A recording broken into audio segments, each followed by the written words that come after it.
experimentos que ya las personas han hecho, están testeados, aparecen aquí como esquemas, pero las personas, los científicos ya lo han hecho. Vamos a hacer exactamente lo mismo. Esta vez, en vez de luz o granos de arena, vamos a lanzar átomos. ¿Ya? Los átomos no los vemos, no podemos verlos. Y supongamos que tenemos una pistola de átomos aquí, este pituto que aparece aquí a la izquierda, como una arma de paintball, y lanza un montón de átomos, ¿ya? Mientras que uno de las ranuras está tapada. ¿Qué se observa? Bueno, lo mismo que uno observaría si uno lanza dispara los paintball, ¿cierto? Estas bolitas de pintura. Tiene aquí en la curva naranja, muchos mínimos, y hay un máximo como un histograma, donde todas estas partículas llegan. Pues bien, la pregunta es, ¿qué ocurre si abro la segunda ranura? Bien, piénselo un segundo, y lo que obtenemos es este patrón. Este patrón, nosotros lo acabamos de explicar cuando tenemos la ampolleta. Es un fenómeno de onda, ¿cierto? Este fenómeno de onda es el patrón, si tú le muestras este patrón a cualquier científico, te diría, es un patrón de interferencia. Eso refiere onda. Bueno, eso uno podría explicarlo, bueno, a lo mejor yo no conozco muy bien los átomos, y en este tiempo no se conocía mecánica cuántica, entonces las personas, el único paradigma que tenían eran las ecuaciones de Newton. Dice entonces, bueno, a lo mejor los átomos les gusta permanecer juntos en cierto lugar, no tan juntos en otro lugar, se ponen de acuerdo, a lo mejor chocan unos con otros. Podría ser, ¿por qué no? Entonces uno es bien inteligente y ahora lo que hace es lanzar un átomo a la vez. En vez de lanzar muchos, como un spray de pintura, ahora voy a empezar a lanzar solamente uno cada vez, espero un ratito más, lanzo otro, etc. ¿Qué va a ocurrir? Bueno, ocurre eso. Al comienzo, uno se da cuenta de que esta pantalla fotoluminiscencia a la derecha, los eventos que le llegan son completamente al azar. Uno para arriba, uno para abajo, uno a la derecha, uno más abajo, etc. Pero a medida que pasa el tiempo, yo mantengo estas luces ahí, a medida que pasa el tiempo, empieza a generarse ese patrón y termina con el mismo patrón, de lanzarlo todos a la vez. Es muy curioso esto porque es como si el electrón supiera que hay una o dos ranuras en la pantalla. Eso ya es sospechoso. Entonces lo que voy a hacer ahora, como no puedo explicarlo muy bien con la mecánica clásica, voy a hacer trampa y voy a espiar a uno. Entonces lo voy a espiar. Voy a poner una cámara secreta detrás de una de las ranuras y voy a correr el experimento. Muy bien, entonces cuando yo pongo esta cámara secreta, ¿qué ocurrirá? Piénselo en segundo. Y lo que ocurre es que aparece este patrón, que es el patrón de partícula, el del balde de arena que había puesto. Es muy raro, porque la mitad de las veces la cámara va a registrar un clic, va a decir, pasó por arriba, y va a chocar aquí arriba. El 50% de las veces no va a detectar que pasó por arriba, es decir, asumimos que pasó por abajo, entonces choca y genera este otro patrón de abajo. Parece que hay una contradicción. Cuando yo observo esta partícula, y si yo sé que pasa por arriba o por abajo, genera distintos patrones.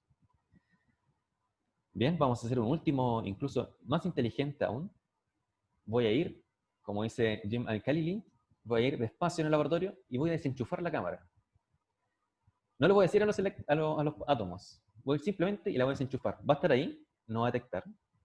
La voy a apagar, básicamente. Y lo que genera es este patrón. Como les digo, hay videos incluso en YouTube donde lo hacen en tiempo real. Lanzan estos fotones o átomos y no obtienen este patrón de interferencia o de partículas. Entonces, el punto fundamental de esta charla es que, como dice nuestro amigo el doctor Al-Khalili, dice, si usted puede explicar esto con sentido común y lógica, hágamelo saber porque le espera un premio Nobel. Eso ocurrió a final del siglo XIX, y el gran evento de la física es que la física newtoniana fue exitosa, siempre fue exitosa, y llega un experimento en el cual el método científico tiene que ser refinado. Tenemos que tener otras hipótesis, otras ideas, empezar de otros principios para poder explicar nuestros fenómenos, porque con las herramientas teóricas clásicas que tenemos no funcionan. Y este es el nacimiento de la mecánica cuántica. La mecánica cuántica, que es un nombre terrible, porque cuántica no significa nada, es un mal nombre, significa simplemente que es una mecánica que explica fenómenos que no se pueden explicar con mecánica clásica. Así que personas le llaman mecánica no clásica. Estadística cuántica, hay otras personas que le llaman también. ¿Ok? Han pasado 15 minutos, pero quiero mencionar brevemente esto. En el 1924-1926, en la conferencia de Solvay, los científicos se reunieron y dijeron, pongámonos de acuerdo, ¿cuáles son las reglas del juego? ¿Cuáles son las hipótesis correctas que tenemos que tomar? Y quedó una interpretación, que es la interpretación de Copenhague, que es la que aparece en las películas y en los libros de difusión. Pero no es la única. Hay muchas hipótesis, muchas hipótesis, muchas interpretaciones, que teniendo exactamente los mismos resultados experimentales, parten de principios distintos. Una de ellas es, por ejemplo, mundos paralelos. Suena súper raro, pero hay una teoría que dice que simplemente en un universo, la partícula va por la parte de arriba, en otro universo va la partícula por abajo, y nosotros estamos simplemente en un universo donde colapsa una de ellas. Hay otra teoría que, bueno, habla de un campo piloto, un poquito más compleja, no tengo mucho tiempo para decirla, pero mi punto es que la interpretación de Copenhague, si a uno le molesta, no se preocupe, hay muchas personas que no están muy contentas tampoco con la interpretación, y bueno, se están buscando distintas desviaciones de la mecánica cuántica. Bien, algunas reglas del juego. ¿Qué podemos sacar de este experimento? El primero que podemos decir es que un objeto mecánico cuántico puede estar en uno o más estados a la vez. Eso se llama superposición cuántica. En el ejemplo de la ranura, el estado cuántico es que la partícula tiene probabilidad de pasar por arriba y una probabilidad de pasar por abajo. No es que la partícula esté en ambos lugares a la vez. Eso es incorrecto. Usted no lo diga. Así se dice típicamente en la parte de difusión, pero no es que las partículas estén en muchas partes a la vez, sino su onda de probabilidad está distribuida en un espacio y existen ciertas probabilidades que se calculan, se llama la función de onda, eh, en cierto espacio y tiempo. Esa es la superposición cuántica. Esa es la primera parte. La segunda parte, que es incluso más terrible todavía, es que en nuestro ejemplo, cuando pasa el electrón o el átomo después de estas ranuras, en la pantalla se prende uno y solo un punto. Y peor aún, se prende al azar. No se prende al azar como cuando uno lanza una moneda hacia arriba y es porque realmente uno no sabe las condiciones iniciales. Es realmente al azar. No hay forma de saber dónde va a hacer clic. Es algo de la naturaleza, no es algo matemático. Entonces, ese se llama el problema de la medida. Y el punto donde nosotros detectamos el átomo se llama el colapso de la función de onda. Antes de la medida, el átomo está completamente...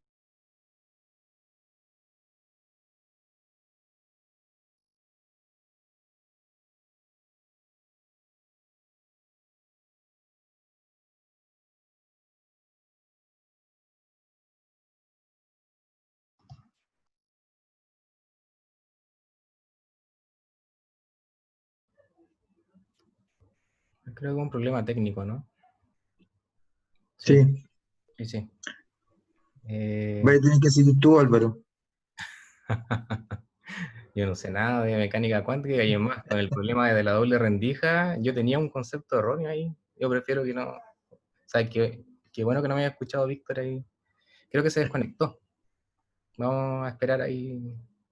A ver si vuelve. Y Me voy a... mientras Álvaro, si nos cuentas de las otras charlas que vienen. Claro. Eso. Ahí Ahí se conectó. Ah, ya, bueno. Después les cuento. No, dile que está sin volumen, Dale. que tiene el micrófono. Ahí sí, muchas gracias. Sí, Víctor. Sí, perdón, me desconecté. Tranquilo. Voy a compartir la... ¿Cómo se hace? Creo que sí está. ¿Se ve bien ahí? Sí, está perfecto. Perfecto. Sí. Gracias. Continúo entonces, ¿cierto? Bien, entonces, la última parte es qué pasa si tenemos más objetos mecánico-cuánticos. Y esas son las correlaciones cuánticas. Hay más reglas del juego. Si uno toma, por ejemplo, uno de los libros más famosos de mecánica cuántica, Quantanucci, son básicamente axiomas. Hay un montón de axiomas y uno tiene que simplemente convencerse de que son verdad, porque tienen contraste experimental. Pero a mí me interesa simplemente estos tres, que es la superposición cuántica, que en palabras de Paul Dirac está en el corazón de la mecánica cuántica, que la medición es completamente al azar y que hay correlaciones cuánticas. Las correlaciones cuánticas las quiero explicar muy brevemente, estoy un poquito corto de tiempo, pero no se pueden explicar con el experimento de la doble rendija, pero sí se pueden explicar con lo siguiente. Supongamos que tenemos una partícula azul que tiene dos estados cuánticos, ¿ya? Como nuestro ejemplo izquierda-derecha, pasa por la izquierda por la derecha, esta partícula azul tiene dos propiedades cuánticas, X e Y, supongamos. Luego tenemos otra partícula que tiene otras dos propiedades mecánicas cuánticas, A y B. ¿Ok? Y aquí viene un golazo de media cancha, y es que debido a la matemática, quizás lo más matemático que voy a decir en la charla, es debido a la estructura del espacio de Hilbert, de cómo se juegan estos tensores en el espacio, podemos escribir cualquier estado. Por ejemplo, podemos escribir S, el estado de ambos, conjunto de ambas partículas. Les puse 1, 2, 1, 2, simplemente para representar que X es de la primera partícula, A de la segunda partícula, más Y de la primera partícula, B de la segunda partícula. Bien, eso hay que grabarlo bien porque ahora vamos a medir. Si yo mido solamente la primera partícula, digamos, la primera partícula, y miro mi resultado y me doy cuenta que está en el estado X, curiosamente, lo que queda del objeto cuántico es que la partícula naranja está en el estado A. Yo no he hecho nada en la segunda partícula. No, ni siquiera la he mirado. No he medido nada de ella. Solamente he medido la primera partícula, pero al medir la primera partícula me entrega información acerca de la segunda partícula. Voy a hacer lo mismo ahora mido la primera partícula, miro mi resultado en el laboratorio y me doy cuenta que está en el estado cuántico Y. Nuevamente repito, no he hecho nada en la segunda partícula y tengo información de que la segunda partícula está en B. No puede estar en A, imposible. ¿Ok? Esto es terrible. Aquí está nuestro gran amigo Albert Einstein, que en el 37, creo, 34, estuvo completamente en contra de esta idea, no le gustó nada. Y fue un detractor de esta idea que se llama ahora entrelazamiento cuántico. Básicamente porque si nos damos cuenta en la diapositiva anterior, estas partículas pueden estar en distintas partes del universo. Yo puedo tener mi partícula aquí, en Chengdu, donde vivo, y la otra puede estar en, qué sé yo, en otro confín del universo. Y al medir solamente una, la otra colapsa, se llama. El colapso de la función de onda. Puedo sacar información de la otra. Eso parece que viola un poco realidad especial, y por eso no le gustaba nada a este señor. Este señor. Pasaron casi 50 años y en el 80 John Bell, el físico irlandés, comprobó que esto es cierto y ahora lo podemos usar en más tecnologías. Las reglas del juego entonces son superposición, medición y correlaciones cuánticas. Esto no lo voy a explicar porque ya van 25 minutos de la charla, pero con lo que dije, uno ya podría tener más o menos una idea y explicar el famoso gato de Schrödinger que aparece siempre en la cultura pop. Me pueden escribir un correo después si quieren saber más acerca del gato de Schrödinger. Bien, me alegro, pero ¿existen estos objetos en el mundo real? Esa pregunta siempre me la hacen. Y, bueno, antes que todo, quisiera decir que mecánica cuántica está en el mundo actual en la tecnología hace mucho rato. Todo lo que son chips integrados y transistores, este computador, ese celular, sus computadores, etcétera, tienen chips integrados que funcionan a base de transistores y estos funcionan con mecánica cuántica. Así que no hay gran misterio si es que la mecánica cuántica tiene aplicaciones en el mundo real. Bueno, ¿cuáles son los actores que usamos típicamente en esto? Átomos. Átomos o cualquier sistema que tenga lo que se llama un espectro discreto, por ejemplo, izquierda o derecha, 0 o 1, arriba o abajo, X, Y, Z, un par de números que están bien distanciados. El átomo no es tan así, ya sabemos que es un poco azar. Estas son las funciones, los esféricos armónicos de la función de onda del hidrógeno. Y como los átomos a veces son muy difíciles de hacer, de manipular, las personas han hecho un esfuerzo experimental para simular átomos. Entonces acá, por ejemplo, en la figura A, lo que hacen es poner un montón de capas de distintos materiales y por tanto pueden confinar electrones en la última capa, en esta, por ejemplo, de litio. Cuidado ahí con el litio, con el manejo de litio. Se usa mucho litio en esta industria de semiconductores, etc. Así que tenemos átomos naturales, que son como el que está arriba, esta foto ficticia, y átomos artificiales. ¿Ya? Eso es primero. El segundo son radiación electromagnética, como el Wi-Fi que está en esta habitación, o luz, por ejemplo, en fibra óptica. Y básicamente lo que uno hace con la luz es ya sea excitar, es decir, darle más energía al átomo, o desexcitarlo, como prenderlo o apagarlo. Entonces podemos usarlo como ¿cómo se dice? Como, no sensor la palabra, bueno, como switch, como un switch. Podemos prender o apagar los átomos. Ahí tenemos un montón de átomos manipulados por luz, se llama litografía eso, y así se ve más o menos un laboratorio de óptica cuántica típico en cualquier centro de investigación. Un montón de láseres de distintas potencias pueden prender o apagar átomos o generar fotones entrelazados. Y el último que me parece muy interesante, que son objetos macroscópicos.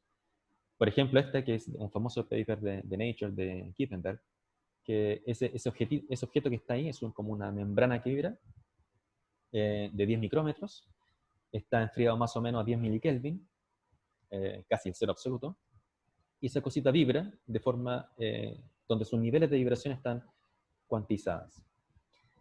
Y van de esa dimensión a dimensiones mucho más grandes, que son, por ejemplo, en el LIGO, en el Large Interferometry Gravitational Observatory, que no me acuerdo ya, pero fue el año pasado, hace 2 años, que detectaron estas ondas gravitacionales. Estos espejos que están en ese interferómetro son gigantes y son de varios kilos, pero también siguen bajo estricto control cuántico de distintos desplazamientos para medir este hito de la física. Entonces, esos son más o menos los elementos que uno tiene en el laboratorio. Hay más, por supuesto, pero los típicos son ya sean átomos, luz y objetos macroscópicos. Aquí, por ejemplo, para que veamos bien, les puse una imagen que a simple vista no se ve nada, pero si miramos un poquito más de cerca, hay un punto allá, y de hecho voy a acercarlo un poquito más, es esa. Esa foto ganó un premio hace poco, se tomó en la Universidad de Oxford, un alumno incluso, fue un alumno de doctorado creo, que es un átomo, un solo átomo. Voy a explicar qué se refieren. Ya dije que los átomos no podemos verlos. Lo que estamos viendo acá es, hay 2 electrodos que tienen un átomo atrapado ya, y esta persona lo que hizo fue tomar una fotografía de alta exposición, es decir, la dejó el obturador abierto por mucho tiempo. Entonces el átomo cada vez que se excitaba y se desexcitaba, enviaba un fotón, y la cámara lo captaba. Después esperaba un poco más, el átomo se volvía a excitar y soltaba nuevamente un fotón. Entonces lo que estamos viendo ahí en ese círculo es la nube donde más o menos el átomo está, donde empezó a enviar fotones. No es el átomo en sí mismo, sino es donde el átomo está confinado. Esa es una foto impresionante, pero más impresionante aún es el video que espero que se vea, no sé si se va a ver, pero bueno, aquí va.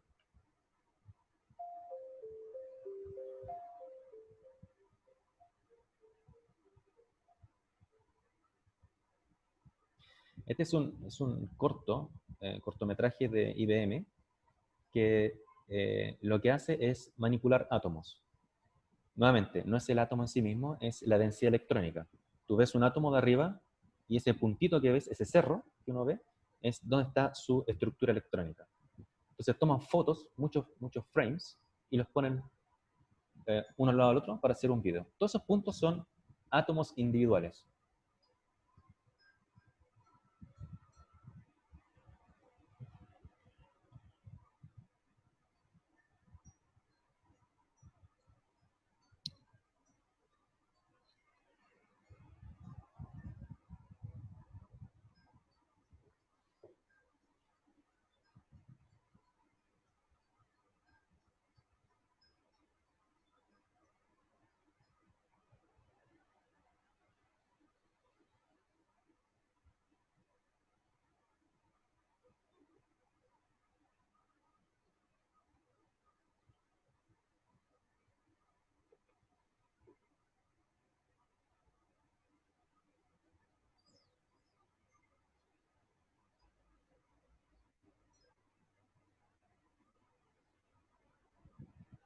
Impresionante. Bueno, después de ese objeto, me quedan 5 o 10 minutos, así que voy a pasar un poquito rápido por acá. Es que, ok, estamos convencidos, estas cosas existen, las personas los manipulan, pero ¿para qué sirven manipular estos objetos? ¿Ya? Con las reglas del juego que presenté, y lo que les había dicho, de que mecánica cuántica actualmente lo tenemos en el computador, los transistores, como les decía, se explican con mecánica cuántica, con el efecto túnel, muchos de ellos. La idea de la información cuántica, que es el campo en el cual yo me dedico, es no solamente usar la mecánica cuántica como hardware, como transistores, un objeto, sino ahora lo que se está pensando es usar la mecánica cuántica como software, pensar cuánticamente. Pensar cuánticamente en el sentido del lenguaje computacional. Cuando nosotros hacemos lenguaje computacional, hay muchos if, for, while, ¿cierto? Etcétera. Esta idea de computación cuántica, que la vamos a enseñar en un segundo, es usar la mecánica cuántica como ya el siguiente nivel de tecnología. Una de ellas es teleportación. Teleportación cuántica, que en este momento es bien teórico. Yo les puse aquí el ejemplo, me costó terrible poner una analogía de teleportación cuántica, pero se puede entender como un chisme. ¿Ya? Por ejemplo, este chisme de la persona que está en morado tiene información tanto del chisme del azul como del verde. ¿Ya? Y es bien similar en el sentido de que, por ejemplo, en la foto que aparece a continuación, se llaman fotones entrelazados, esta parte azul. Ellos tienen una conexión especial. Lo que le pasa a uno le pasa al otro. Entonces, si yo quisiera teleportar, es decir, enviar el estado cuántico del fotón rojo a otro lugar del universo, lo que hago es que solamente converse este fotón con la partícula blanca, una sola parte de las personas que tienen esta conexión en común. Hago unas medidas, qué sé yo, y le envío parte de la información, no toda, a otra parte del universo. Esta persona puede recobrar el estado cuántico original, la pelotita roja. Esto parece ciencia ficción, las personas ya lo han hecho, y por ejemplo, el grupo Yang Weifan, aquí en China, que un colega trabaja con él hace casi 3 años ya, hicieron teleportación cuántica con satélites entre Beijing y Viena. Así que esta cosa incluso ya es un poquito antigua. Los récords en teleportación de estados cuánticos es impresionante. El segundo punto es criptografía. Criptografía, lo voy a mencionar brevemente, pero tiene que ver con la medida, ya que al medir cómo uno perturba el estado cuántico, si es que existiera alguna persona que está escuchando nuestra conversación, nosotros nos daríamos cuenta inmediatamente por las reglas de la mecánica cuántica. Y uno puede comprar incluso ahora criptógrafos cuánticos. En esta compañía, por ejemplo, QBTech, uno pone Quantum Cryptography en Google y aparecen muchas cosas comerciales ahora. Y el último es el que les estaba comentando, es computación cuántica, que tengo ahora hace muy poquito, ayer, publiqué un artículo sobre esto en métodos operacionales. Por ejemplo, si uno quisiera salir de un laberinto, clásicamente lo que uno podría hacer es, uno entra y dobla mano derecha, todo el tiempo. Cada vez que me encuentro con una bifurcación, dobla mano derecha. Aquí uno podría hacerlo fácilmente. Pero si el laberinto se hace más complejo, así, toma mucho tiempo hacer de este laberinto, y si es que uno sale, a lo mejor el algoritmo que seguimos no funciona. La superposición, y aquí viene la gracia, es que si soy una partícula cuántica, una persona cuántica, entrando por este laberinto, yo puedo tomar izquierda o derecha a la vez, simultáneamente. Tengo una probabilidad de estar en la derecha, en la izquierda y en la derecha, como en el experimento de la doble rendija. Y en la próxima bifurcación, nuevamente, puedo tomar izquierda o derecha. Es decir, pensar cuánticamente significa que tú tomas todas las posibilidades simultáneamente, y al final tú haces una pregunta. Haces una pregunta, ¿salí o no salí del laberinto? Entonces, eso ahorra una cantidad de tiempo y poder computacional impresionante. Bien, en los últimos 5 minutos, ¿hay alguien interesado en esto?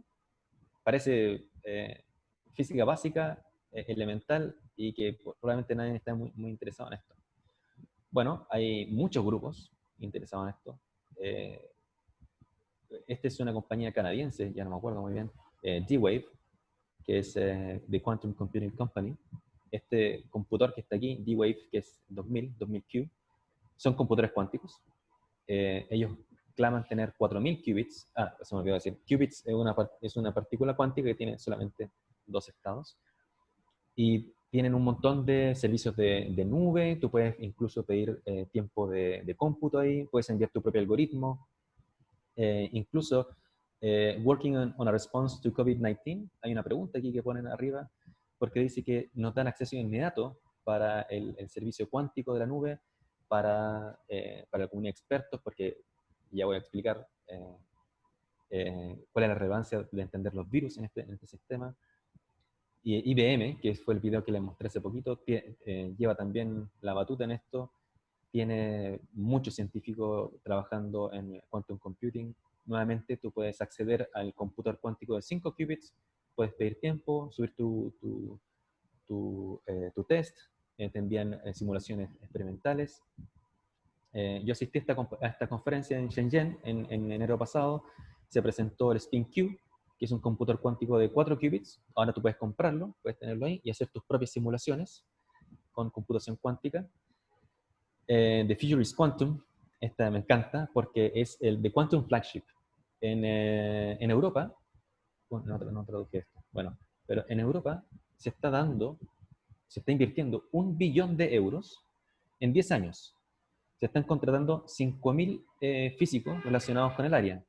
Hay distintos grupos, bueno, en UK y en otros lugares, que están contratando personas para fomentar la computación cuántica. Incluso Donald Trump, que ha cortado un poquito de plata en ciertos Estados Unidos, no le cortó, incluso invirtió más en computación cuántica.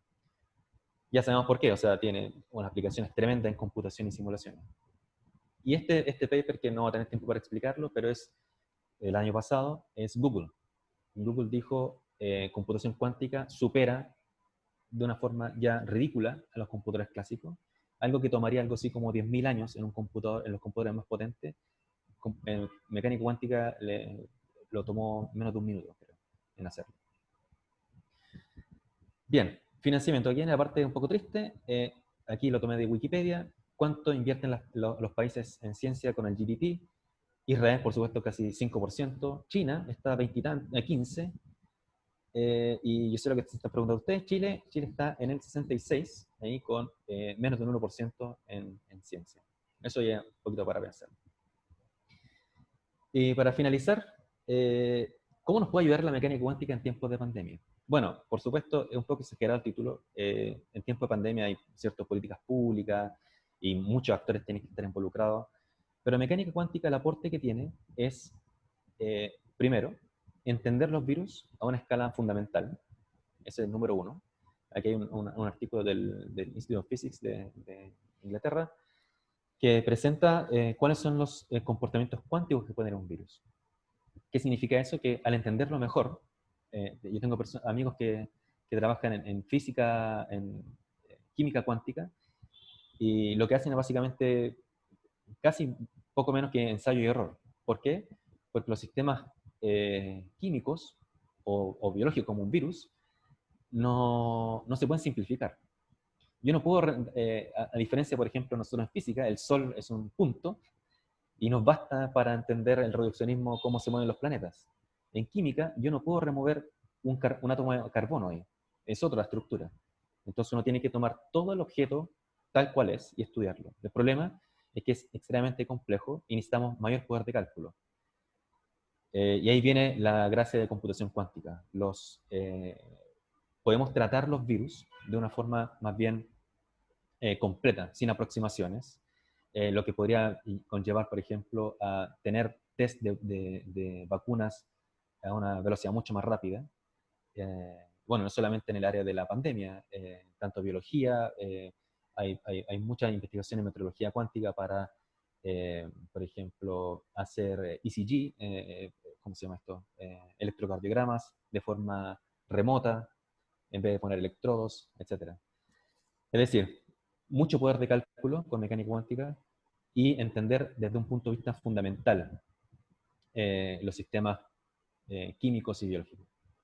Para las finales, espero que hayan tomado un poco de mecánica cuántica como la mecánica que, digamos, explica muchos fenómenos que no pueden explicarse de otra forma con mecánica clásica. Es completamente contraintuitiva. Las tecnologías que se van a aplicar y se están aplicando actualmente van de teleportación, criptografía, comunicaciones basadas en mecánica cuántica y el poder computacional que Google dijo que existe una supremacía absoluta con respecto a los computadores clásicos. Y su base fundamental para entender sistemas complejos es necesaria para muchos procesos, incluyendo los químicos y los biológicos. Bueno, sin mucho más que decir y agradeciendo su atención, muchas gracias. Ahí les dejé mi correo por si tienen dudas o quieren ponerse en contacto con el centro investigacional. Muchas gracias. Perfecto. Muchas gracias, Víctor. Mira, estaba viendo el chat. No sé si tienes tiempo para algunas Sí, consultas. sí, claro. Ok. Claro. Mira, me hace una pregunta sobre la gravedad cuántica. ¿Qué es eso y qué importancia tendría? Ya. Eso, bueno, yo no trabajo en eso, pero sé lo que significa. Es básicamente, ok, en realidad general, que es en la teoría, ya no ni siquiera teoría, escucho un físico que le llama ley ahora, ley de realidad general, explica cómo se deforma el espacio-tiempo, o el espacio-tiempo en sí. Y la mecánica cuántica son sistemas que funcionan a baja energía, típicamente, como lo expliqué acá. El problema de ellos es que mecánica cuántica y relatividad general hasta el día de hoy no se pueden poner juntos. Entonces hay distintas líneas de investigación sugiriendo si es que la gravedad, el campo gravitatorio, tal cual como lo conocemos, es un campo cuántico o no. Y para ello, bueno, hay distintas líneas de investigación. Aparece en la película Interstellar este punto eh, que es, sí, ni siquiera no se puede entender los agujeros negros. A ver, es un poquito compleja la pregunta, pero es básicamente eso, que si la gravedad como campo se puede cuantizar o no. Hasta el día de hoy no se sabe, no hay ninguna test experimental si es que nos dice si es o no. Eso nos llevaría a una teoría un poco más completa de la física. Hasta el momento tenemos parches, tenemos mecánica cuántica, se dice que funciona a escala microscópica, relatividad general funciona a escala grande, pero no tenemos una teoría que abarque todo. La idea de gravitación cuántica es que abarque todo sin hacer mucha distinción a qué escala uno trabaja. Eso básicamente. Víctor, otra consulta. Dice que si la mecánica cuántica funciona a una escala pequeña, ¿cómo es posible que se aplique un virus? Ya, esa es una pregunta súper difícil. Bien, claro. Es cierto. La mecánica cuántica, como lo mostré hace poco, tenemos átomos, tenemos objetos microscópicos que vibran, qué sé yo, en el régimen cuántico, y saltar de eso a una escala macroscópica, tenemos que pensar que un virus tiene millones de átomos, moléculas, proteínas y un montón de cosas, y entonces es muy difícil el salto. Por eso es necesario entenderlo bajo situaciones bien controladas, pero en principio se supone, hay personas que no creen mucho esto, pero se supone que la mecánica cuántica funciona a toda escala. Funciona a toda escala, incluso a escala macroscópica. El problema de que no funciona así es porque hay un montón de interferencia que al final hace que todos estos efectos cuánticos o propiedades cuánticas permanezcan un poco escondidas y por eso aparecen cuando están aislados. Se llama de coherencia, por si las personas quieren buscarlo un poquito más. Pero sí, el salto de 1, 2, 5 átomos, 24 átomos en el computador cuántico de Google, creo, a un virus son palabras mayores. Por eso esta investigación de fronteras es entender el virus de forma fundamental, partiendo de principios básicos. Pero sin duda es una tarea complejísima saltar a esa escala macroscópica. Perfecto. Ya, por cosas de tiempo, bueno, una última pregunta. Dice que hoy en día en las carreras de ingeniería no se enseña habitualmente mecánica cuántica, ¿ya? Pero ¿tú crees que es factible enseñarlo en una carrera de ingeniería? ¿Cuál es la importancia que tiene? Sin duda, sin duda. Mi alumno acá de Magíster, él es ingeniero, trabaja en Deep Learning, trabaja él, y de a poco a poquito yo le voy enseñando un poquito de la ecuación de Schrödinger, quizás unas cosas de mecánica cuántica, y depende de su aporte, creo yo. Por ejemplo, pueden buscar mi nombre, va a aparecer un paper ahí en Archive de algoritmos operacionales. El aporte de él como ingeniero es usar inteligencia artificial y sistemas de optimización en métodos operacionales, y cuando uno tiene el algoritmo, él mismo lo sube y obtiene el experimento de otros científicos que están en IBM o aquí en China y corre la simulación. No me cabe duda de que, y creo que es necesario incluso, por todo este financiamiento que le mostré, el mundo va a ser más cuántico mañana de lo que es hoy, eso sin duda. Y las tecnologías cuánticas van a aparecer antes que tarde. Así que sí, quizás no a nivel fundamental, hay una parte muy fundamental de mecánica cuántica que solamente a los físicos les interesa, pero desde un punto de vista práctico se puede aprender sin problemas, sin ningún problema. Perfecto. Víctor, muchas gracias por tu tiempo y bueno, una excelente charla. Por lo menos a mí se me hizo corta. Debería haber sido un poquito más larga, ¿cierto? Muchas gracias. Sí, estuvo buenísima, buenísima. Gracias. Muy agradecido por tu tiempo porque ya, bueno, allá son las 8 de la mañana, ¿cierto? Las 8, Sí. ¿cierto? Sí. Sí. Madrugando acá. Eso. Gracias, Víctor. Bueno, gracias a todos por su participación, ¿ya? Y los esperamos mañana a las 19, ¿ya? Mañana presento yo, así que están invitados también a participar ¿ya? En mi presentación sobre redes neuronales, ¿ok? Víctor, muchas gracias. Muchas gracias y felicidades nuevamente por los 30 años de la facultad. Se necesita hasta ciencia en Chile, así que felicidades. Bien. Y gracias por la invitación. Muchas gracias. Gracias, Víctor, por la presentación muy buena y de verdad se hizo corta. Yo le decía a Álvaro, no, que explique todo lo que decía, que después le iba a explicar o que se iba a hacer muy largo, porque Sí. en realidad a mí me parece súper interesante. Así que seguramente te vamos a volver a llamar. Trataremos de que sea un horario que te acomode un poco más. Sentimos el tema del cambio horario, No, ningún problema. pero bueno, quizás después nosotros nos adaptamos a tu horario. Muchas gracias. Muchas gracias a ustedes. Sí. Gracias. Bueno, chicos, ahí está la presentación de mañana, ¿ok? Para los que me estaban preguntando por interno, ya también a las 19 horas. Nos esperamos. Que estén bien. Hasta luego. Chao, chao. Chao, chao.